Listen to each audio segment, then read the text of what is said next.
नमस्कार, हमारा उत्तराखंड में आप सभी का स्वागत है। मैं हूं आपके साथ सृष्टि शुक्ला। खबरों से पहले नजर डालते हैं इस वक्त की सुर्खियों पर। सीएम त्रिवेंद्र सिंह रावत समेत सेल्फ क्वारंटाइन में गए 3 कैबिनेट मंत्री।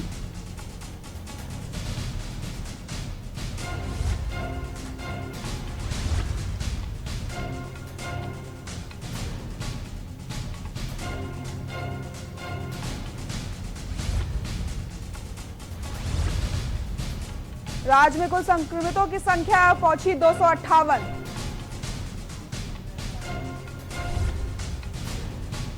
लागू हुआ one nation one ration card की पोर्टेबिलिटी मिलेगी सुविधा। एक ही राशन कार्ड से मिलेगी, राज्य में ले सकेंगे राशन।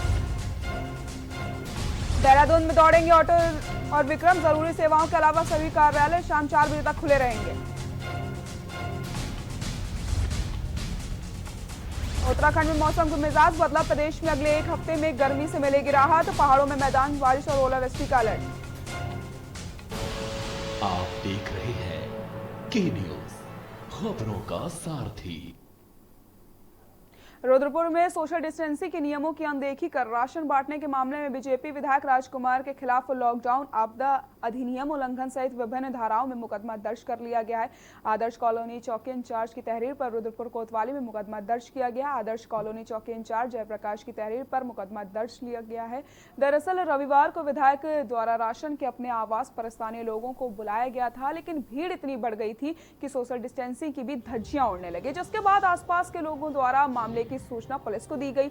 बाद में भीड़ की फोटो सोशल मीडिया में खूब वायरल होने लगी, जिसका संज्ञान जिले के कप्तान बरिंदरजीत सिंह लेते हुए मामले में कार्रवाई के निर्देश दे दिए थे, जिसके बाद आदर्श कॉलोनी चौकी इंचार्ज की तहरीर में मुकदमा दर्ज कर लिया गया है। वहीं एसपी सिटी देवेंद्र पिंचा ने बताया कि लॉकडाउन के उल्लंघन मामले में विधायक सहित अन्य लोगों के खिलाफ मुकदमा दर्ज किया गया है। मामले की जांच की जा रही है।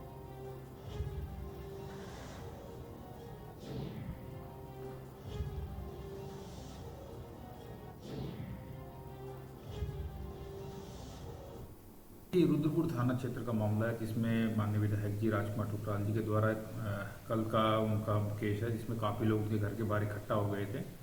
तो उस कारण उनके ऊपर एक एफआईआर जो आपदा प्रबंधन अधिनियम के तहत में जो है वो दर्ज की गई है, जिसमें विवेचना की जा रही है। कैबिनेट मंत्री सतपाल महाराज की कोरोना पॉजिटिव आने के बाद प्रशासन अब मंत्री के संपर्क में आए लोगों की कॉन्टैक्ट ट्रेसिंग में लगा हुआ है। शासन ने अभी तक ऐसे 20 लोगों की रिपोर्ट जिला प्रशासन को सौंप दी है, जो कैबिनेट बैठक में सचिवालय में सतपाल महाराज के संपर्क में आए थे। वहीं इसमें से क्लोज कॉन्टैक्ट और रिस्क कॉन्टैक्ट पर जिला प्रशासन ने स्वास्थ्य विभाग को से रिपोर्ट मांगी है। बताते चले कि मंत्री के कोरोना पॉजिटिव आने के बाद पूरी सरकार संक्रमण के खतरे में आ गई है, क्योंकि मंत्री सतपाल महाराज इन दिनों 2 कैबिनेट में भाग ले चुके हैं। इसके चलते फिलहाल पूरे मंत्रिमंडल ने खुद को सेल्फ क्वारंटाइन कर लिया है।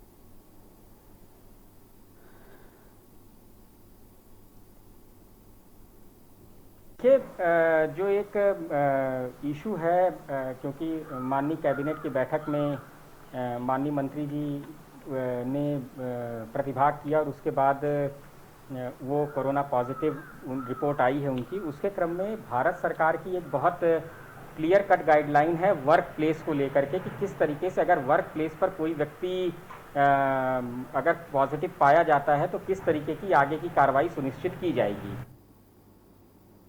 उत्तराखंड राज्य में दिन प्रतिदिन कोरोना संक्रमित मरीजों की संख्या लगातार बढ़ती जा रही। तो वहीं कैबिनेट मंत्री सतपाल महाराज ने कोरोना वायरस की पुष्टि होने के बाद न सिर्फ स्वास्थ्य महकमे में हड़कंप मचा है, बल्कि कैबिनेट मीटिंग में शामिल हुए मुख्यमंत्री समेत सभी मंत्री और अधिकारियों ने अपने आप को सेल्फ क्वारंटाइन कर लिया है, क्योंकि 29 मई को हुई कैबिनेट बैठक में कैबिनेट मंत्री सतपाल महाराज भी शामिल हुए थे। वहीं कांग्रेस ने इस पर लापरवाही का आरोप लगाया है। उत्तराखंड सरकार में कैबिनेट मंत्री सतपाल महाराज के कोरोना पॉजिटिव आने के बाद पूरी सरकार में हड़कंप मचा है। हालांकि मुख्यमंत्री समेत कई मंत्रियों ने खुद को क्वारंटीन कर लिया है, लेकिन कांग्रेस ने सतपाल महाराज के कोरोना पॉजिटिव आने पर गंभीर सवाल खड़े किए हैं। कांग्रेस प्रदेश उपाध्यक्ष सूर्यकांत धस्माना का कहना है कि ये बहुत बड़ी लापरवाही की बात है कि सरकार में कैबिनेट मंत्री कोरोना पॉजिटिव पाए गए।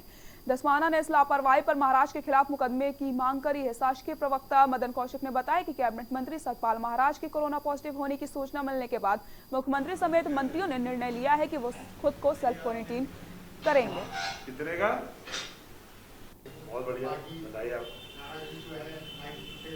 अरे राणा जी, कल जब एक ऐसी सूचना प्राप्त हुई कि हमारे एक वरिष्ठ मंत्री जिनका कोरोना पॉजिटिव आया, तब तत्काल माननीय मुख्यमंत्री जी और जो वहाँ उपस्थित 3 मंत्रीगण थे, सबने निर्णय लिया कि हम लोग अपने आप को सेल्फ होम क्वारंटीन कर रहे हैं।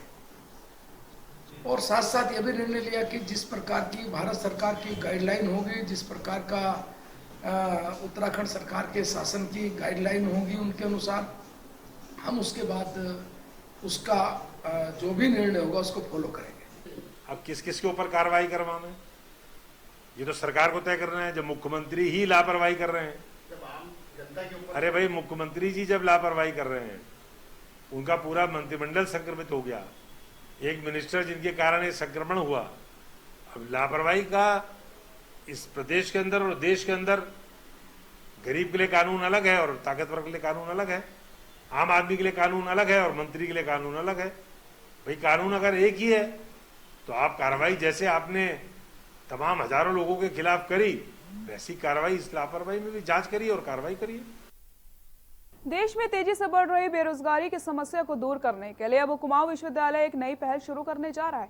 कुमाऊं विश्वविद्यालय के द्वारा नैनीताल के भीमताल कैंपस में बेरोजगार युवाओं के लिए विभिन्न प्रकार के शॉर्ट टर्म कोर्स शुरू किए जा रहे हैं।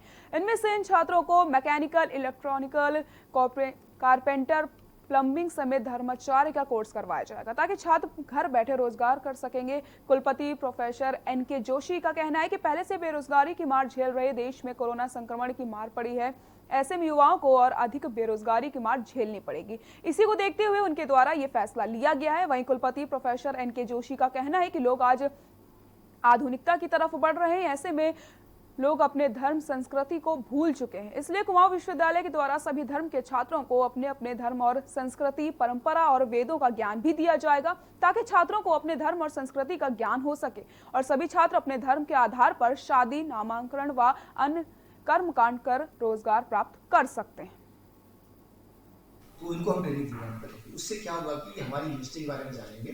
भीमताल कैंपस है, वहाँ पर एक हमारा कम्युनिटी कॉलेज है, वहाँ पर वोकेशनल कोर्सेज हमारे चलते हैं। ठीक है, उस कम्युनिटी कॉलेज में हम कुछ शॉर्ट टर्म कोर्सेज चलाएंगे, जैसे 1 महीने के, 2 महीने के, 3 महीने के प्रोग्राम, जैसे प्लम्बिंग का हो गया, कारपेंट्री का हो गया। ठीक है, इस तरह के प्रोग्राम। तो इसके लिए भी हम ये चाह रहे हैं कि वहाँ पर कुछ शॉर्ट टर्म कोर्सेज स्टार्ट किए जाए, जो कि जो हमारे विद्यार्थी हैं ये भी कुछ सीखें।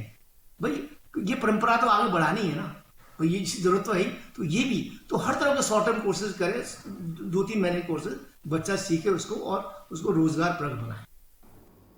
देश भर में चल रहे कोरोना काल में अब लॉकडाउन के बाद शुरू हुए अनलॉक 1 धीरे धीरे जनजीवन पटरी पर लौटता नजर आ रहा है, जिसको लेकर विकास नगर सहित आसपास के बाजार क्षेत्रों का जायजा लेने के बाद हमारे संवाददाता ने स्थानीय लोगों के साथ दुकानदार और व्यापारियों वर्ग की राय भी ली है, जिसमें जहां एक और समाजसेवी नीरज रोहिला ने सरकार की गाइडलाइंस की सराहना करते हुए छोटे दुकानदारों और दिहाड़ी मजदूरों के लोगों के साथ आम लोगों की और जो बिजली, पानी और हाउस टैक्स आदि माफ करने की सरकार से अपील करी है। नीरज रोहिला ने कहा है कि लॉकडाउन के चलते छोटे दुकानदारों, कामगारों और दिहाड़ी मजदूरों वालों पर काफी फर्क पड़ा है, जिसको देखते हुए सरकार को 3 से 4 महीने का बिजली, पानी का बिल, स्कूल की फीस और हाउस टैक्स को माफ कर देना चाहिए। उधर उद्योग एवं व्यापार मंडल के प्रदेश उपाध्यक्ष प्रदीप महावर का कहना है कि क्षेत्र में हो रहे कोरोना वायरस को देखते हुए व्यापारी वर्ग को सरकार की गाइडलाइंस का पालन करना चाहिए।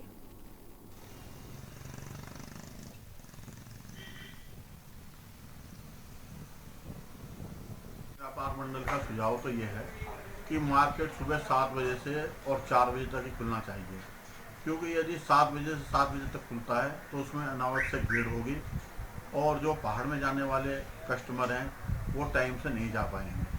इसलिए हमारा सुझाव तो यही है कि 7 से 4 बजे तक खुलना चाहिए और इसके अलावा सोशल डिस्टेंस का और मास्क आदि का पालन सबको करना चाहिए। देखिए, बाजार खुलना चाहिए। 7 बजे तक का शासनादेश हुआ है और इस 7 बजे के शासनादेश का पूरी तरह से अनुपालन होना चाहिए। बाजार का जो छोटा दुकानदार है, जो गरीब दुकानदार है, वो जल्दी से जल्दी अपनी दुकानदारी इतनी नहीं कर पाता कि उसके घर के बच्चों का दूध चल सके, उसके घर के बच्चों का राशन चल सके, नहीं कर पाता।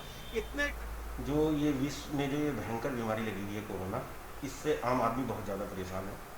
सक्षम लोग तो अपने घर में हैं, उनके पास सारी सुविधाएं हैं, आम जनता, हमारे जो मजदूर भाई हैं वो बहुत ज़्यादा परेशान है, व्यापारी बहुत ज़्यादा परेशान है। मध्यम वर्गीय जो हमारे व्यापारी भाई हैं और ट्रक टेम्पू चलाने वाले हैं, रिक्शा चलाने वाले हैं, ये रोज़ सुबह पैसा कमाते थे, शाम को अपने घर राशन लेके जाते थे। इन सबको बहुत ज़्यादा परेशानियाँ झेलनी पड़ रही हैं। और जनता जो है, जैसे व्यापारी हैं, किसी ने किराए पे दुकान ले रखी है, किसी को किराया देना है, किसी ने अपने यहाँ वो रख रखे हैं वर्कर, उनको किराया देना है, उनकी सैलरी देनी है। इस चीज़ों को लेके जनता बहुत परेशान है। उत्तराखंड के कोरोना के बढ़ते संक्रमितों की संख्या को लेकर सीमांत क्षेत्र के खटीमा के व्यापारियों ने चिंता व्यक्त करते हुए बाजार को खोलने की समय सीमा कम करने को लेकर उप जिलाधिकारी से मांग करी है। मामले में व्यापार मंडल अध्यक्ष अरुण सक्सेना ने बताया कि उत्तराखंड में प्रवासियों के आने से संक्रमितों में इजाफा हो रहा है, इसलिए सीमांत खटीमा में भी अपने बेहतर स्वास्थ्य व सामाजिक हित में बाजार को पूर्व की भांति 7 से 2 तक ही बाजार खोलने की सहमति बनाई है।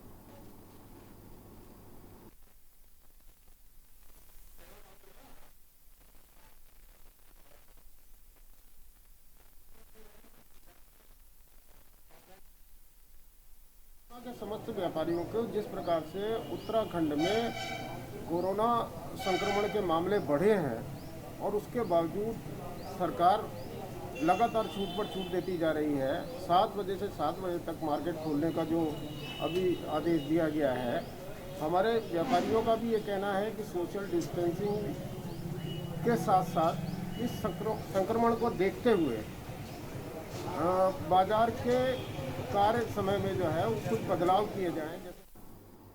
सोशल मीडिया में उच्च शिक्षा राज्य मंत्री डॉक्टर धन सिंह रावत को कार्यवाहक मुख्यमंत्री के रूप में नियुक्त करने की चर्चाओं का भाजपा ने खंडन कर दिया है। वहीं उच्च शिक्षा राज्य मंत्री धन सिंह रावत ने फेसबुक पोस्ट के जरिए इन चर्चाओं को गलत कहा है। साथ ही साथ क्या कुछ कहा, आपको ग्राफिक्स के जरिए बताते हैं। मुझे ये सूचना प्राप्त हुई है कि कुछ असामाजिक तत्वों द्वारा सोशल मीडिया पर मुझे कार्यवाहक मुख्यमंत्री के रूप में दर्शाया जा रहा है, जो कि बिल्कुल ही गलत है और बेहद ही निंदनीय है। मैं ऐसे लोगों की कड़े शब्दों में निंदा करता हूं और ऐसे लोगों के खिलाफ मेरे द्वारा पुलिस प्रशासन को बड़ी कार्रवाई करने के निर्देश दिए गए हैं। आप सभी लोगों को मैं कहना चाहता हूं कि भले ही माननीय मुख्यमंत्री श्री त्रिवेंद्र सिंह रावत जी सेल्फ क्वारंटाइन हैं, लेकिन वैश्विक महामारी कोरोना के इस कठिन दौर में निरंतर माननीय मुख्यमंत्री जी वीडियो कॉन्फ्रेंसिंग और फोन के माध्यम से सभी माननीय मंत्रीगणों और माननीय विधायकगणों और उच्च अधिकारियों से संपर्क बनाए हुए हैं और दिशा निर्देश भी दे रहे हैं, ताकि हमारा प्रदेश इस वैश्विक महामारी से जल्द ठीक हो सके। मैं सभी सोशल मीडिया के मित्रों से अनुरोध करना चाहूंगा कि कृपया इस गलत खबर को सत्य न माने। मंगलौर में भारतीय किसान यूनियन के बैनर तले किसानों ने एएसडीएम को एक ज्ञापन सौंपा। उत्तराखंड की विद्युत व्यवस्था को निजी हाथों में देने का विरोध किया गया। वहीं उन्होंने अनलॉक 1 के तहत बाजारों को केवल सुबह 7 बजे से 1 बजे तक ही खोलने की बात कही है। बता दें कि किसानों ने आज गुड़ मंडी स्थित अपने कार्यालय पर एएसडीएम गोपाल सिंह चौहान के माध्यम से उत्तराखंड सरकार को एक ज्ञापन सौंपकर कहा है कि सरकार विद्युतीकरण के साधनों को निजी हाथों में सौंपकर किसानों के साथ अन्याय कर रही है, जिसे बिल्कुल बर्दाश्त नहीं किया जाएगा। देश में कोरोना के मामले तेजी से बढ़ते जा रहे हैं, जिसको लेकर सरकार को खुले बाजारों के समय में कमी करनी चाहिए।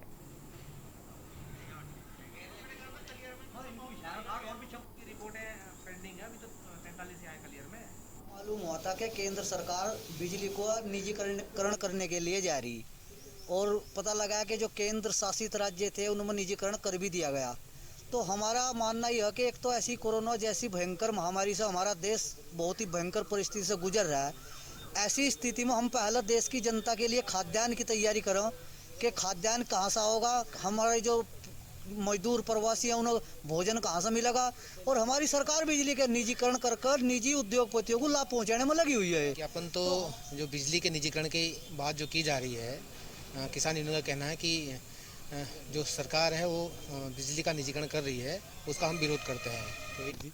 तो उस टाइम भी हमने विरोध करा, अब हमें दोबारा से पता लगा, अब इन्होंने एक मौके की तलाश कर ली सरकार ने। अब लोग तो अपना घरों में बंद है और तुम शायद में वो मामला पास कर दो, वो तो खैर हमें लग गया थोड़ा पता किसी तरीके से, तो आज उसी वजह से हमने ज्ञापन दिया और इसका बहुत बड़ा एक विरोध होगा। लोग लॉकडाउन हम मानने के नहीं, फिर खुली बात है अगर ये ऐसा करेंगे।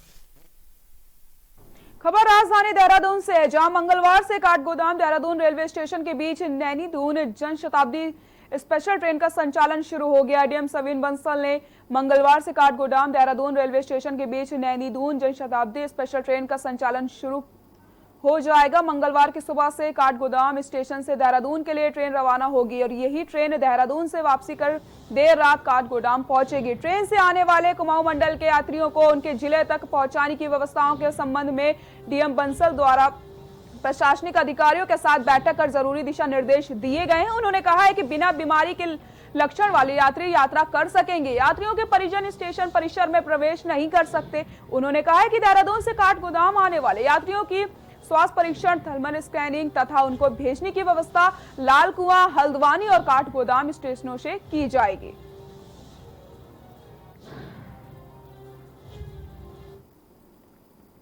उत्तराखंड की त्रिवेंद्र सिंह रावत सरकार ने लॉकडाउन 4 के बाद अनलॉक 1 के लिए गाइडलाइंस जारी कर दी हैं। इसके तहत राज्य में सड़क के रास्ते आने जाने के लिए पास की अनिवार्यता को बरकरार रखा गया है। पास के साथ ही देहरादून स्मार्ट सिटी लिमिटेड के वेब पोर्टल पर रजिस्ट्रेशन करवाना भी अनिवार्य किया गया है। इसके अलावा शाम 7 बजे से सुबह 6 बजे तक गैर जरूरी गतिविधियों पर पहले की तरह ही प्रतिबंध जारी रहेगा। आपको ग्राफिक्स के जरिए बताते हैं क्या कुछ नए गाइडलाइंस जारी की गई हैं। एक से दूसरे जिले में जाने को पास जरूरी नहीं। राज्य में एक जिले से दूसरे जिले में आने जाने के लिए पास जरूरी नहीं होगा, लेकिन रजिस्ट्रेशन करना अनिवार्य किया गया है। इसके अलावा हवाई जहाज से आने वालों के लिए व्यवस्था नहीं बदली है। अंतर्राज्यीय यात्रा करने वालों के लिए क्वारंटीन के नियम भी पहले की तरह से ही रखे गए हैं। दुकानें सुबह 7 से 4 बजे तक खुलेंगी। उत्तराखंड सरकार की ओर से जारी गाइडलाइंस के मुताबिक रेड, ग्रीन और ऑरेंज जोन के लिए अलग अलग व्यवस्थाएं की गई हैं। रेड जोन में दुकानें सुबह 7 बजे से शाम 4 बजे तक ही खुलेंगी।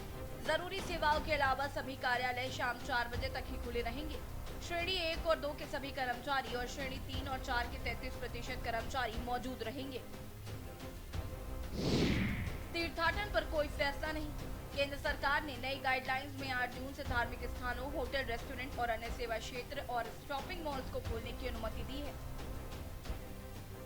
इसके बावजूद उत्तराखंड सरकार ने पर्यटन और तीर्थाटन पर अभी कोई फैसला नहीं लिया है।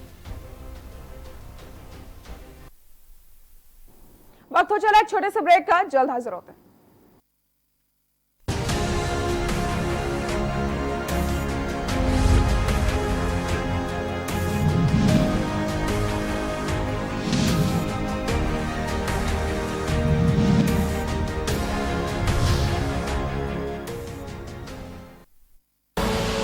आप देख रहे हैं के न्यूज, खबरों का सारथी।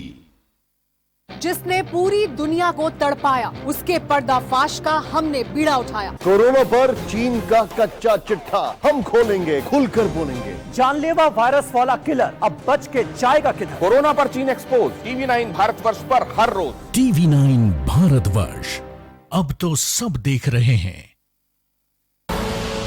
आप देख रहे हैं के न्यूज, खबरों का सारथी।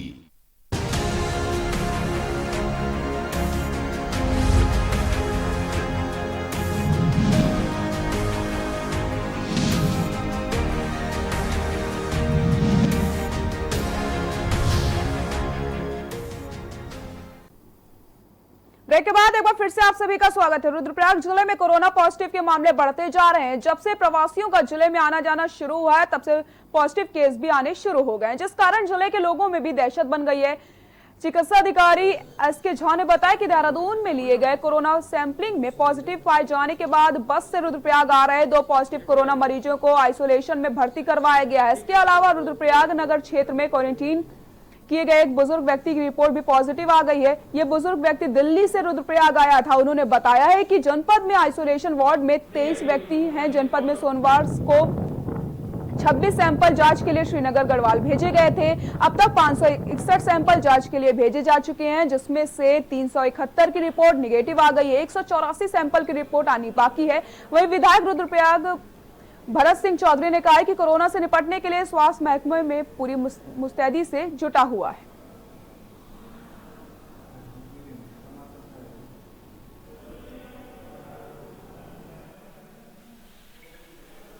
हमारा काफ़ी अच्छा है। जो हमारे थे अभी 8 हैं हमारे यहाँ भर्ती, 6 जिसमें से कि हमारे यहाँ से पॉजिटिव हुए थे, 2 देहरादून से आए थे, तो देहरादून में जांच हुई थी उनकी। तो कल 3 को हम लोग रिलीव करने वाले हैं। अभी तक उसमें कोई सिम्टम नहीं है और बाकी भी ठीक हैं, उसमें भी कोई परेशानी नहीं है, कोई सिम्टम नहीं है। तो उम्मीद है कि उनको भी जल्दी ही रिलीव हो जाएंगे। लगता है कि प्रवासी नहीं आते तो रुद्रप्रयाग का जिला ग्रीन जोन में आ जाएगा।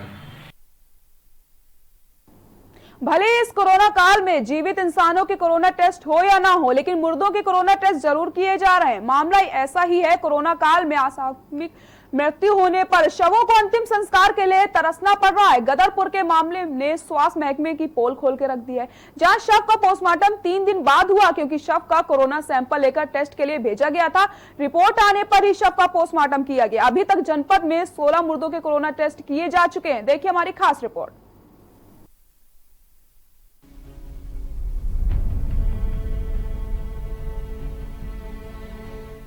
कोरोना वायरस ने संसार को इतना बदल कर रख दिया है कि अब आकस्मिक मौत वाले शवों को अंतिम संस्कार के लिए इंतजार करना पड़ रहा है, क्योंकि मरने के बाद शवों का कोरोना टेस्ट के लिए सैंपल भेजा जाता है और रिपोर्ट आने के बाद ही शव का पोस्टमार्टम किया जाता है और शव परिजनों को सौंपा जाता है। इससे स्वास्थ्य विभाग की नाकामी कहें या फिर एक गरीब परिवार की बेबसी, ये मामले जो आपके हृदय को झकझोर कर रख देगा। 3 दिन पूर्व हुई एक महिला की मौत उसके शव को भारी पड़ गई।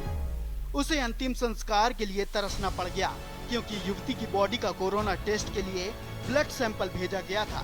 जब सैंपल रिपोर्ट निगेटिव आई तब शव का अंतिम संस्कार किया गया। इतना ही नहीं, युवती की जब तक कोरोना रिपोर्ट नहीं आई तब तक परिजनों का भी बुरा हाल रहा, जो कि इंसानियत को शर्मसार करती है।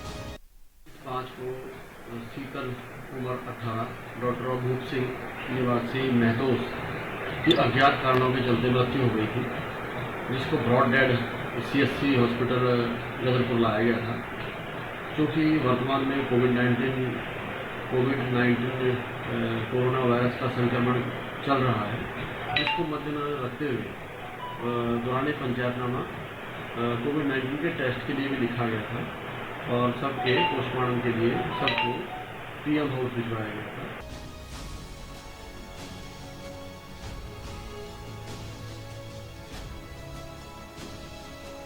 शवों के कोरोना टेस्ट को लेकर जब अधिकारियों से बात की गई तो उन्होंने बताया कि शासन द्वारा समूह का कोरोना टेस्ट करने के आदेश प्राप्त हुए हैं, जिसके चलते 16 शवों के ब्लड सैंपल कोरोना टेस्ट के लिए भेजे गए थे, जिसमें 15 की रिपोर्ट प्राप्त हो चुकी है और 1 शव की रिपोर्ट आना बाकी है। साथ ही उन्होंने बताया कि पूर्व में शव का पोस्टमार्टम कुछ ही घंटों में करके परिजनों को सुपुर्द कर दिया जाता था, लेकिन कोरोना काल में कोविड-19 की रिपोर्ट आने के बाद ही पोस्टमार्टम की प्रक्रिया अमल में लाई जाती है, जिससे शवों को अपने अंतिम संस्कार के लिए इंतजार भी करना पड़ता है। देखिए, ऐसा है, जो ये समय चल रहा है कोविड-19 के अंतर्गत, इसमें जैसे हमें ऊपर से गाइडलाइन प्राप्त हुई है कि आपको प्रत्येक जैसे जिनके शव पोस्टमार्टम के लाएंगे उनकी पहले जो है कोविड-19 के हेतु जो है टेस्टिंग होगी। तो अभी तक कुल मिला के हमारे पास ऐसे 16 मामले आए हैं जिनके शवों का हमें कोरोना टेस्टिंग की गई है, जिसमें से 15 की रिपोर्ट आ चुकी है और 1 का वेटेड है और ये कल गया था इसका सैंपल, तो आज दोपहर शाम तक आ जाएगा इसका रिपोर्ट। बहरहाल कोरोना काल में आकस्मिक मौत वाले शवों को अपने अंतिम संस्कार के लिए तरसना पड़ रहा है। आखिर ऐसा क्यों? इसका जिम्मेदार कौन है? काशीपुर से के न्यूज के लिए भूपशेष चंद्रा की रिपोर्ट।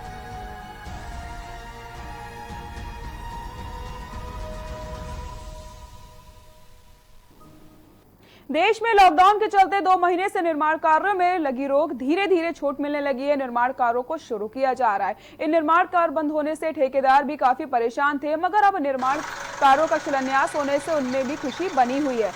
जखोली विकास खंड के अंतर्गत ममड़ी, जखोली, बचवाड़, चैरा मोटर मार्ग का चौड़ीकरण व डामरीकरण को लेकर विधायक रुद्रप्रयाग भरत सिंह चौधरी ने मार्ग का शिलान्यास करके सड़क निर्माण कार्य शुरू करवा दिया। सड़क शिलान्यास के मौके पर विधायक भरत सिंह चौधरी ने कहा है कि कोरोना महामारी के चलते विगत 2 महीने से जो विकास कार्य बंद पड़े थे, अब सोशल डिस्टेंसिंग के साथ उनको शुरू किया जाएगा। उन्होंने कहा कि भविष्य में ये सड़क झकोले विकास खंड की लाइफलाइन साबित होगी। आने वाले समय में गंगोत्री से केदारनाथ यात्रा ये प्रमुख मार्ग बन जाएगा।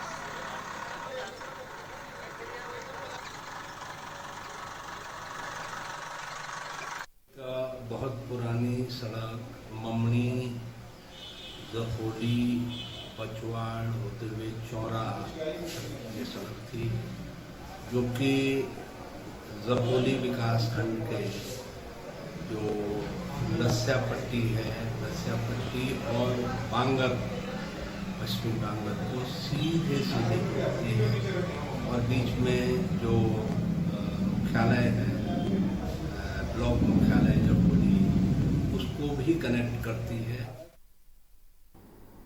बुलेटिन में फिलहाल के लिए इतना ही। देखते रहिए के न्यूज़ इंडिया। नमस्कार।